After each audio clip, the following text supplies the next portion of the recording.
हिंगोलीत दिनांक 21 सप्टेंबर 2024 रोजी काँग्रेस पक्षाची विधानसभा निहाय आढावा बैठकीकरिता काँग्रेस पक्षाचे एआयसीसी सेक्रेटरी कुणाल चौधरी शिवाजीराव देशमुख सभागृह या ठिकाणी आले असता माजी आमदार भाऊराव पाटील गोरेगावकर हे आपल्या समर्थकांसह त्या ठिकाणी आले व प्रकाश थोरात हे विधान परिषदेचे आमदार प्रज्ञा सातव यांच्या समवेत सभागृहात आले।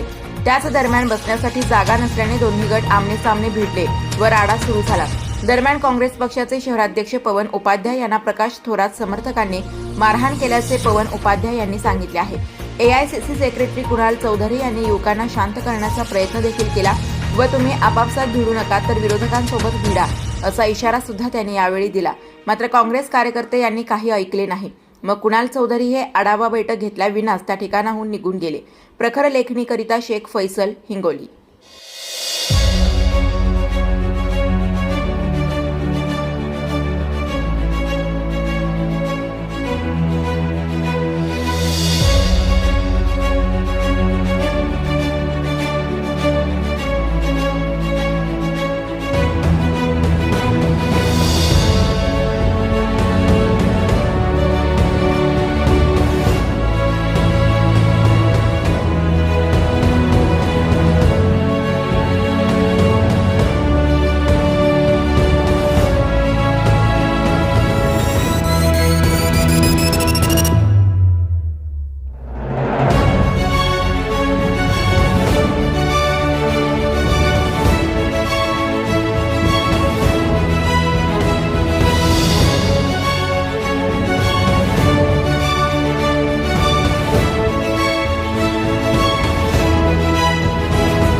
भाजपचा सुपारी 72 उमेदवार प्रकाश थोरात त्याच्या गुंडानं माझ्यावर हमला केलेला आहे।